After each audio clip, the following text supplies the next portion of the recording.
Good evening everyone, मेरा नाम Simon Aleem है और आज मैं आपके पास एक और वीडियो लेके आया हूँ। ये वीडियो भी पास्टर अनवर फजल और उनके दोनों भाई इमरान फजल और शौकत फजल के बारे में है। आप सबको पता है कि उनकी 12 अगस्त को तारीख थी, तो उसके बारे में ये मैंने वीडियो बनाई है।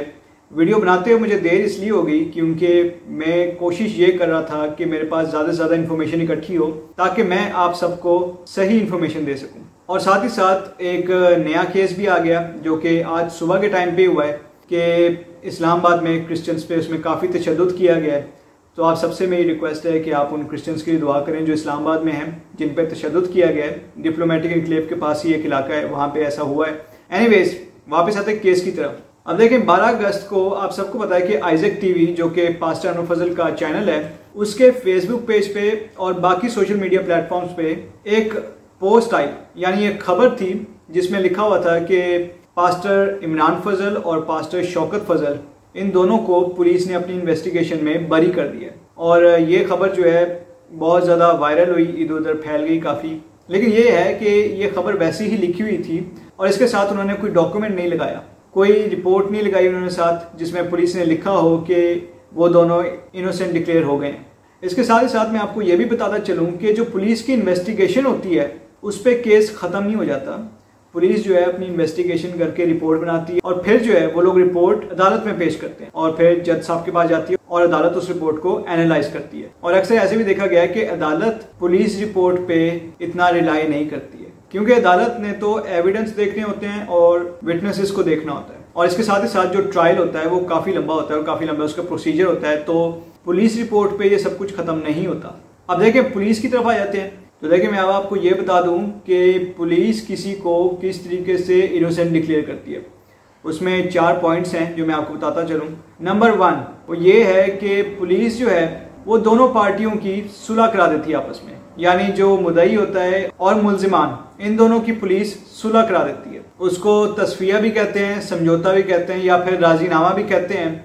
उसमें दोनों पार्टीज जो हैं वो बैठ के सुलह कर देती हैं और आपस में एक डॉक्यूमेंट पे साइन भी कर देती हैं और जिसमें लिखा होता है कि हमारा आपस में अब कोई झगड़ा नहीं है या हमें एक दूसरे से कोई प्रॉब्लम नहीं है। और पुलिस ये डॉक्यूमेंट आगे जाके अदालत को दिखा देती है और यहाँ पे बात खत्म हो जाती है। और इस सब के लिए ज़रूरी होता है कि पुलिस के साथ दोनों पार्टीज भी रूबरू अदालत में पेश हों।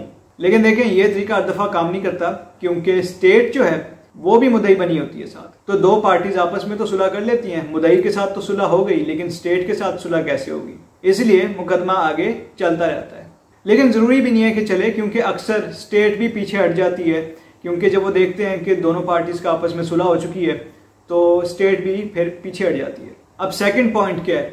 सेकंड पॉइंट ये है कि पुलिस जो है वो अपनी रिपोर्ट में लिख देती है कि हमें इस इंसान में किसी किस्म का कोई फॉल्ट नज़र नहीं आया, हमने इसको इनोसेंट डिक्लेयर कर दिया। तो देखें जो पास्टर अनवर फजल और इनके जो भाई हैं ये यही बात क्लेम कर रहे हैं कि पुलिस ने उनको इनोसेंट डिक्लेयर कर दिया। तो इसमें आगे क्या होता है? अगर पुलिस इनोसेंट डिक्लेयर कर दे तो ये रिपोर्ट जज साहब के पास जाती है, लेकिन जज साहब फिर भी ट्रायल चलाते हैं और वो देखना चाहते हैं कि विटनेसेस क्या कहते हैं, एविडेंस क्या कहते हैं और पूरा ट्रायल के बाद फैसला किया जाता है। अब थर्ड पॉइंट ये है कि अगर कंप्लेनेंट या मुद्दई अगर वो पुलिस की इन्वेस्टिगेशन से सेटिस्फाई नहीं है या वो समझते हैं कि पुलिस मुखालिफ पार्टी के साथ मिली हुई या फिर पुलिस ने मुखालिफ पार्टी से ब्राइब ले लिया या फिर रिश्वत ले ली है, तो फिर वो लोग जज साहब को जाके एक एप्लीकेशन देते हैं और वो कहते हैं कि हम पुलिस की इन्वेस्टिगेशन से सेटिस्फाई नहीं हैं, जिस पे अदालत जो है वो इन्वेस्टिगेशन आगे CIA,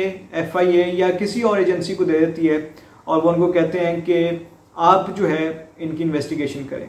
या फिर एक और तरीका भी है कि मुद्दई पार्टी जो होती है वो DIG इन्वेस्टिगेशन के पास जाके उनको दरख्वास्त देती है और वो कहते हैं कि हमें इस इन्वेस्टिगेशन ऑफिसर पे या इस पुलिस स्टेशन पे या थाने पे एतबार नहीं है और ये हमें बाइस्ड लग रहे हैं, यानी ये किसी और के साथ मिले हुए हैं और ये अपनी तफ्तीश सही तरीके से नहीं कर रहे।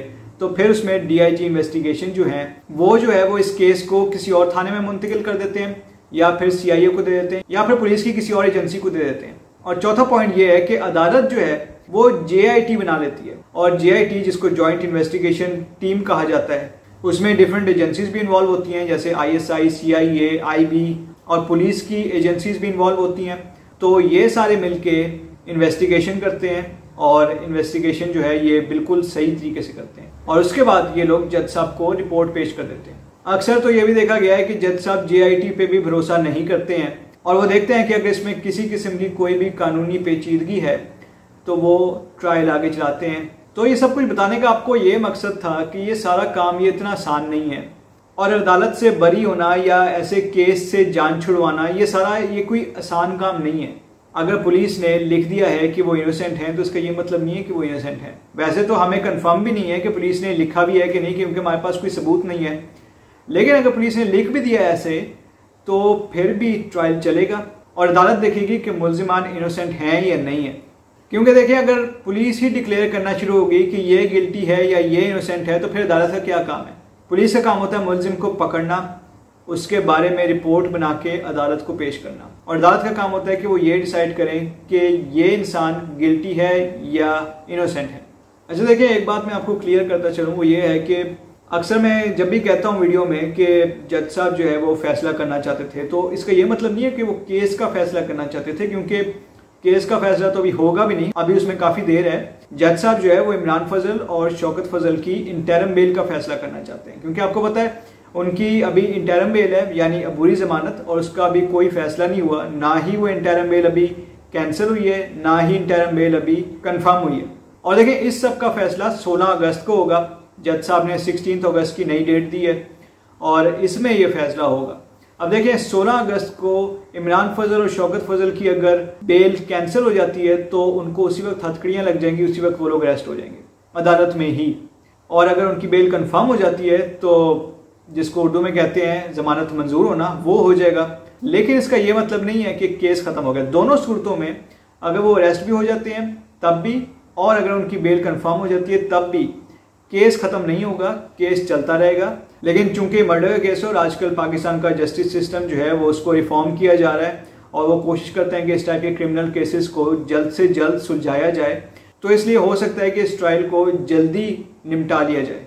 एक चीज़ जिस पे मुझे थोड़ी सी हैरत हुई और थोड़ा अफसोस भी हुआ वो ये है कि पास्टर अनवर फजल का जो चैनल है आइजैक टीवी और उनकी जो मिनिस्ट्री है, इन्होंने जब ये सारा लिखा कि पास्टर इमरान फजल और पास्टर शौकत फजल उनको पुलिस ने बेगुनाह करार दे दिया, तो देखिए जो लिखा है उन्होंने, उसके साथ उन्होंने कोई पुलिस रिपोर्ट नहीं लगाई और साथ ही साथ उन्होंने ये भी नहीं बताया कि अगली तारीख 16 अगस्त को है।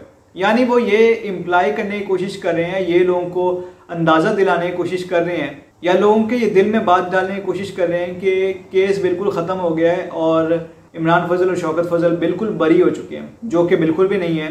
उनका केस अभी भी चल रहा है, अभी भी वो लोग टेम्प्रेरी बेल पे हैं और 16 अगस्त को इसका फैसला होगा। अब देखें, एक और भी चीज़ है जिसका मुझे काफ़ी अफसोस होता है, वो ये है कि बहुत सारे लोग जो हैं सोशल मीडिया पे वो खुद ही से जज बने हुए हैं। वो लोग ये कहते रहते हैं कि जी पास्टर अनवर फजल और उनके दोनों भाई जो हैं बिल्कुल इनोसेंट हैं, ऐसा वो कुछ कर ही नहीं सकते हैं। तो मैं आप सबको ये बताना चाहता हूँ कि केस अभी भी चल रहा है अदालत में और जो भी अदालत फैसला करेगी वो सबके सामने आ जाएगा और सबको पता लग जाएगा कि कौन इनोसेंट है और कौन इनोसेंट नहीं है।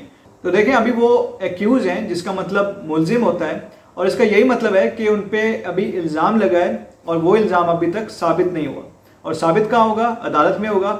और कब होगा? ट्रायल के बाद होगा। तो आप सबसे ये रिक्वेस्ट है कि आप ट्रायल का इंतज़ार करें कि वो कब एंड होता है और फिर हमें पता लग जाएगा कि गिल्टी कौन है। तो इसके साथ ही मैं अब वीडियो को यहीं पे एंड करता हूँ। 16 अगस्त अगली तारीख है और 16 अगस्त को मैं फिर से आपके सामने हाजिर होऊंगा नई इन्फॉर्मेशन के साथ और देखते हैं कि 16 अगस्त को क्या होता है। तो तब तक के लिए आप मुझे इजाज़त दीजिए और आखिर में मैं आपसे ये रिक्वेस्ट करना चाहता हूँ कि हमारी जो वीडियो है आप उसको ज़्यादा से ज़्यादा लोगों के साथ शेयर कीजिए और हमारी वीडियो को लाइक भी कीजिए और साथ ही साथ हमारा जो चैनल है जिसका नाम पीस वर्ल्ड वाइड है, आप उसको सब्सक्राइब भी कीजिए और बेल आइकन को भी ज़रूर क्लिक कीजिए ताकि जब भी मैं कोई वीडियो लगाऊं तो आपके सामने फ़ौरन आ जाए। Thank you so much and God bless you all.